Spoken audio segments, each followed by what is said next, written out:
para sobrecargar mi operador de inserción de flujo y mi operador de expulsión de flujo, ¿no? En este caso CIN y COUT, ¿no? Entonces, lo que dice aquí la presentación, bueno, que es que generalmente la sobrecarga de estos dos operadores en particular, o sea, este menos menos y este más más, se estila realizarlo como función externa amiga de la clase desde fuera de la clase, o sea, hace como una función friend externa, ¿no? ¿Por qué se hace así? Bueno, porque sería muy raro que nosotros tuviéramos que poner nuestro objeto. Si lo hacemos dentro de la clase, tendríamos que poner nuestro objeto, por ejemplo, cadena 1, ¿sí? Y tendríamos que ponerle el cout, insertándoselo a la cadena 1, ¿no? Cosa que sería muy extraña. Entonces, para no tener que hacer esto, ¿sí? Y para hacer el flujo normal, que sería cout cadena 1, ¿sí? Tenemos que hacerlo desde afuera de la clase, con un objeto llamado std_ostream y std_stream, ¿sí? ¿Cómo se ve? Bueno, se ve así. Aquí ya están los pases mágicos y tienen que ser funciones amiga de la clase. Yo tengo que decirle que es un objeto ostream, pasárselo como referencia al operador de inserción de flujo, sería un menos menos, y un flujo de eStream, que sería pasárselo como referencia al operador un mayor que, ¿sí? Y tengo que recibir dos operadores. La cadena que yo quiero pintar, en este caso, recordemos que es cout, aquí el cout, y la cadena que yo quiero pintar, por ejemplo, cadena 1, ¿sí? Ese sería mi objeto, mi op, y pasársela a un flujo de salida estándar, std_outstream, que generalmente esa variable le ponen out. ¿Sí? De la misma forma, para hacerlo con sein, recordemos que es el operador inverso, es para acá, ¿sí? Y entonces ese es el operador de extracción de flujo de sein, y yo tengo que tener dos operadores, mi objeto, que es este, y un operador estándar stream, de entrada, eStream, de flujo de entrada, que generalmente le ponen in, ¿no?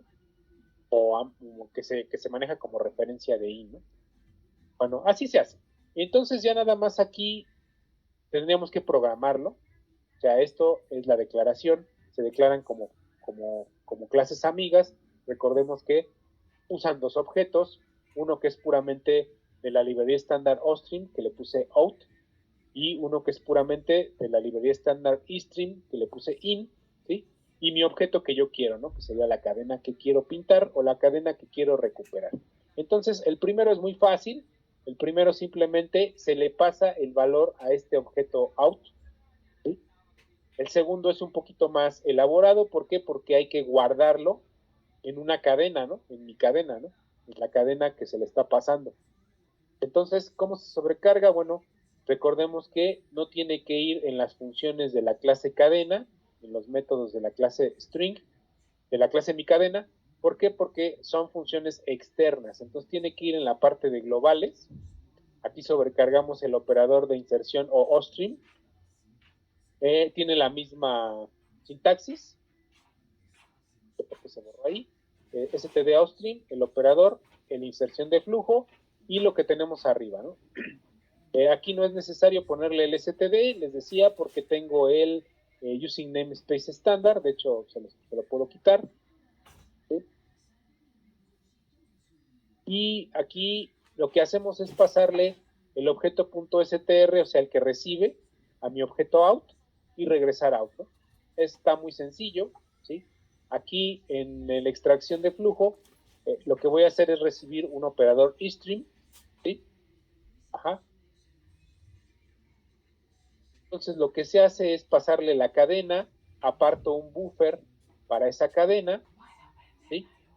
Después inserto el valor que me ingresa el usuario en el buffer y después regreso ese buffer a mi objeto, ¿no? Al objeto que le estoy pasando, borro el buffer como buen programador y regreso mi objeto de entrada estándar, ¿ok? Entonces eso es lo que se hace a grandes rasgos. se opera con un objeto de la clase eStream y con un objeto de la clase OStream. ¿Sí? Le puse in y out, ¿no? Así los nombré. A este le voy a quitar los 2 puntos a las declaraciones para que corra. Parece que no quito porque tengo mi using is estándar y está arriba. Vamos a correrlo. Me parece que no hubo bronca. ¿Sí? Y lo que estoy haciendo aquí, bueno, en la prueba de función, voy a main, creo 3 objetos, A, B y C. A y B están inicializados. Le estoy poniendo una leyenda que dice ingresa otro habitante de la vecindad. Ingreso C.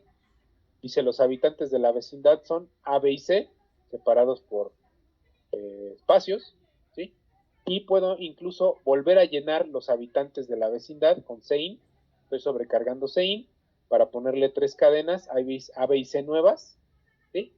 Y aquí estoy pintando las A, B y C que había asignado, ¿no? Anteriormente. Entonces es lo que debe de hacer el programa. Aquí pues me va a pedir un nuevo habitante. Por ejemplo. Entonces aquí me debe de imprimir estos 3, ¿no? Los 2 que había puesto originalmente y el que acaba de recibir mi sobrecarga del operador de inserción de flujo en C, Ramón. Y luego puedo volver a insertar todos otra vez.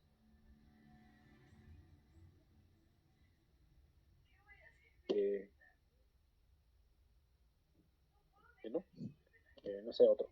Pero dice separados con un espacio, eso es importante.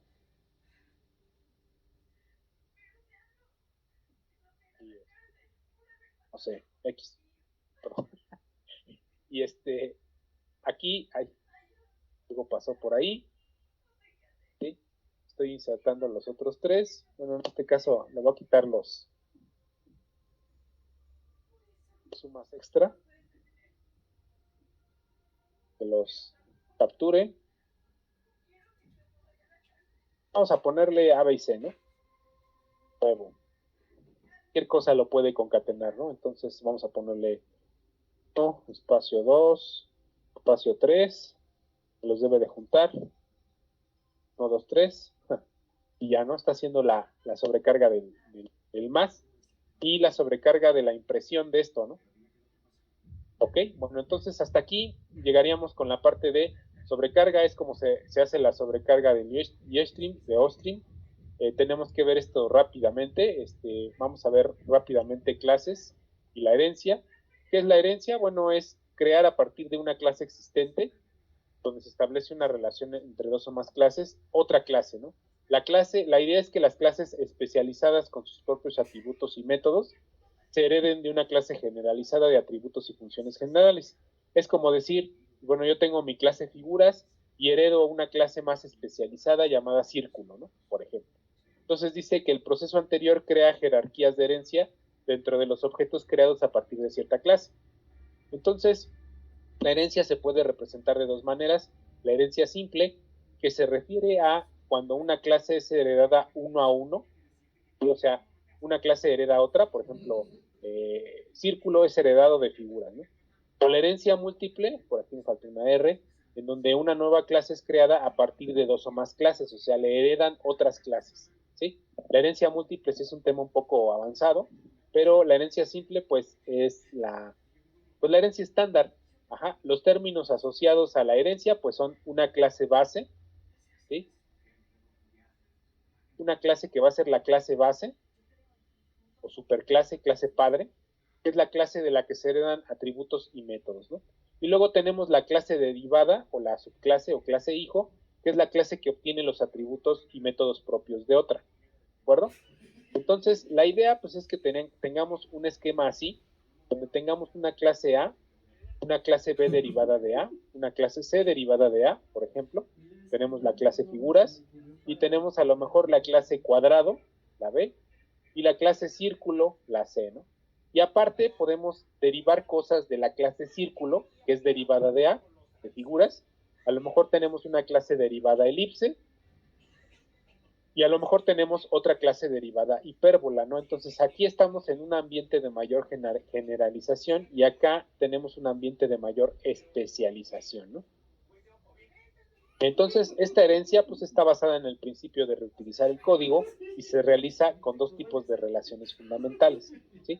Hay una herencia que es la herencia pública simple, en donde se establece una relación de ser o estar. ¿Qué quiere decir? Bueno, es cuando un objeto es una subclasificación de otro objeto. Lo que yo les decía, ¿no? Tenemos una clase figura y tenemos una clase círculo. Y círculo heredó de la clase figura, sus atributos y sus métodos. Ahora tenemos una clase empleado, que es un tipo de persona, ¿no? Persona es una clase y entonces hereda a otra clase que se llama empleado, ¿no? Entonces no se puede entender una clase sin la otra. Entonces se podría decir que círculo es una subclasificación de figura y empleado es una subclasificación de persona. ¿Sí? Hay otra forma de herencia que es la de la composición. La composición se refiere a una relación de deber hacer o deber tener entre dos objetos. Entonces es algo que se hace por cierto objeto o una herramienta que un objeto debe usar. ¿Sí? Entonces es una relación de herencia, digamos que como familiar, digamos, una clase que deriva de otra. Y otra relación es la composición, en donde es una clase que es usada por otra. ¿Sí? Entonces, por ejemplo, aquí el objeto persona puede tener una cuenta bancaria, ¿no? Puede tener una clase cuenta, ¿sí? Asociada a persona, ¿no? El objeto jugador, por ejemplo, puede tener una clase arma o una clase ataque especial asociados al objeto jugador.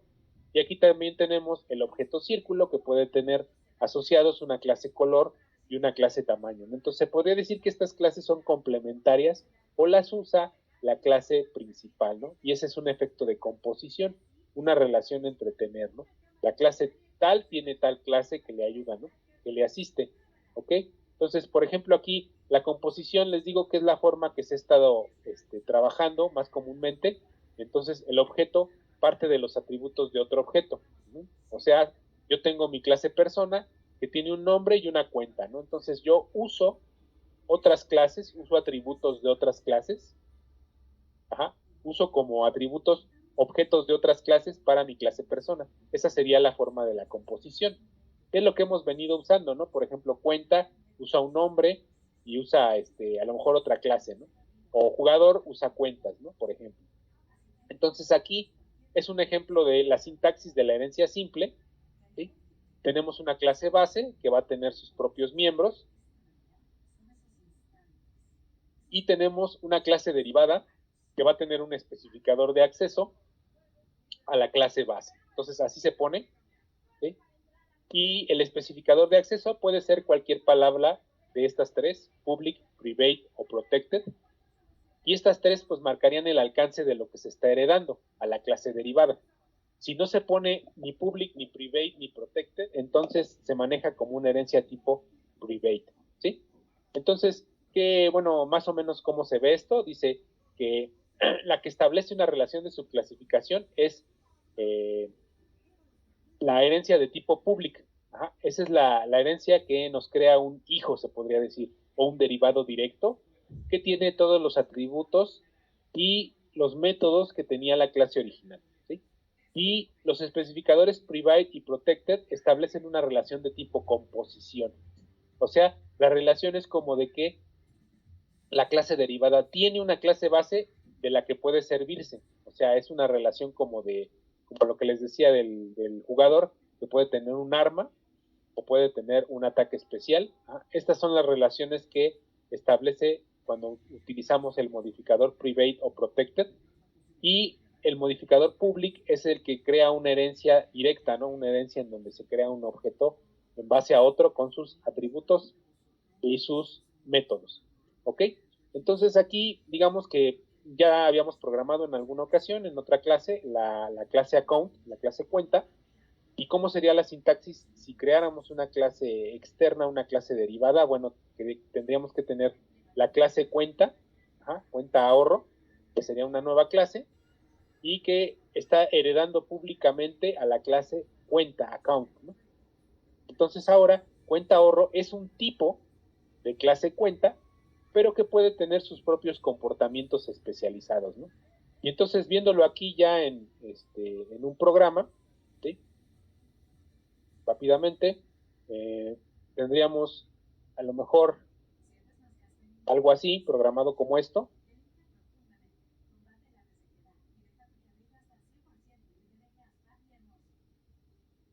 Copia nada, ¿no?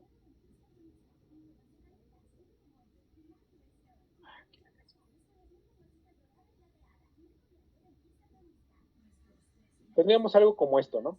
Tendríamos una clase cuenta, sabíamos que tenía atributos nombre y el balance, estos generalmente eran privados, ahorita los dejé como públicos, y bueno, teníamos un constructor de esa clase y teníamos dos métodos que eran el depósito y el retiro, ¿sí? La clase cuenta de ahorros está heredando públicamente a la clase cuenta, ajá, y tiene sus propios atributos. En este caso tiene un atributo público que se llama doble tasa de interés, ¿no? Esa tasa de interés va a ser del 0.3%, bueno, del 3%, ¿sí? Y va a ser algo que me va, digamos que a tener como característica la clase saving account, ¿no? La clase de ahorro, ¿no? De cuenta de ahorros. Entonces, esta clase podría heredar los métodos de la clase anterior, o sea, podría yo no poner estas funciones de depósito y retiro, o puede tener su propia versión de depósito y retiro. Por ejemplo, se me ocurre que en la versión de depósito y retiro de la clase de ahorros, ajá, esta me dé, cuando yo haga un depósito, un 3% más a mi depósito, y cuando haga un retiro me penalice con un 3%, que es más o menos lo que hacen las cuentas de ahorros, ¿no? Entonces es la misma clase, tiene los mismos atributos. Cuando esta clase hereda a la otra, va a tener precisamente, ¿qué va a tener? Pues va a tener un nombre y un balance, y se van a inicializar exactamente igual con este mismo constructor, se va a destruir con los mismos destructores y va a tener los mismos métodos, ¿sí? Ejemplo de esto, bueno, pues aquí estoy haciendo sus propios métodos, ajá, que le aumenta un 3% cuando deposita y le quita un 3% cuando retira, y estoy haciendo, por ejemplo, aquí el uso de mi cuenta normal, donde creo un objeto llamado cuenta, hago un depósito y un retiro. Recuerden que inicia la cuenta con un valor de 1000, ¿sí? Permítanme un momentito. Y posteriormente, ajá, tengo el uso de la cuenta de ahorros, ¿no? Aquí voy a hacer un depósito de 300 y un retiro de 100. Entonces, si yo corro esto, bueno, pues voy a ver la diferencia en el uso de ambos métodos.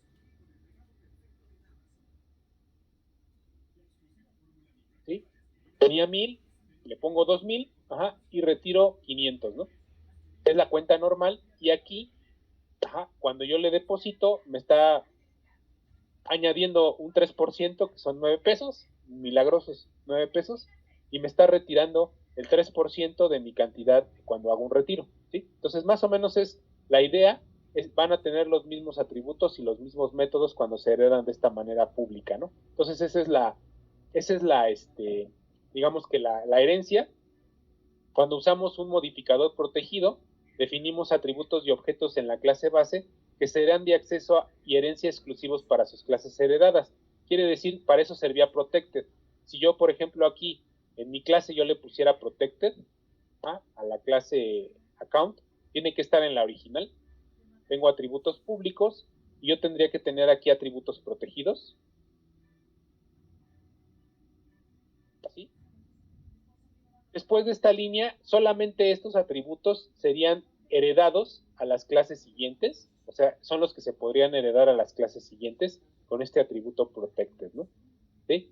Solamente las clases que son hijas de esa clase cuenta, account, ajá, tendrían acceso o podrían saber de qué se tratan estas variables protected, ¿no? Entonces de eso se trata el protected, ¿sí? Es exclusivo de la herencia, ¿sí? Y bueno, hasta aquí pues podríamos ver nada más de herencia, ¿sí? Hay otro tema por ahí que es muy importante, el de la biblioteca estándar de plantillas de C++, ¿sí? El cómo usar una función genérica o cómo programar una función genérica para poder no tener que programar varias veces la misma función, ¿sí? Esto está basado en la biblioteca estándar de plantillas de C++. Dice, se creó para tener versiones genéricas de clases y funciones para uso general. Esto implementa estructuras de datos comunes y algoritmos, y de hecho, esos son sus principales componentes. Quiere decir que la biblioteca estándar de plantillas es una colección de contenedores, algoritmos e iteradores, ¿sí? ¿Qué es esto de los contenedores? Bueno, generalmente los contenedores son estructuras de datos. Eso posiblemente pues lo ven en algún otro curso. Sépase que los arreglos y los vectores son estructuras de datos, pero también hay pilas, bolas, conjuntos, mapas, árboles binarios. Son formas de organizar la información, ¿no? Entonces, hay en la biblioteca estándar ciertos contenedores que se pueden usar. ¿Cómo se accede a esos contenedores? Bueno, me parece que es gatito include containers.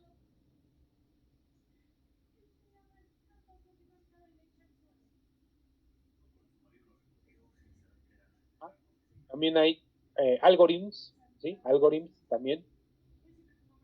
Containers, gatito include algorithms.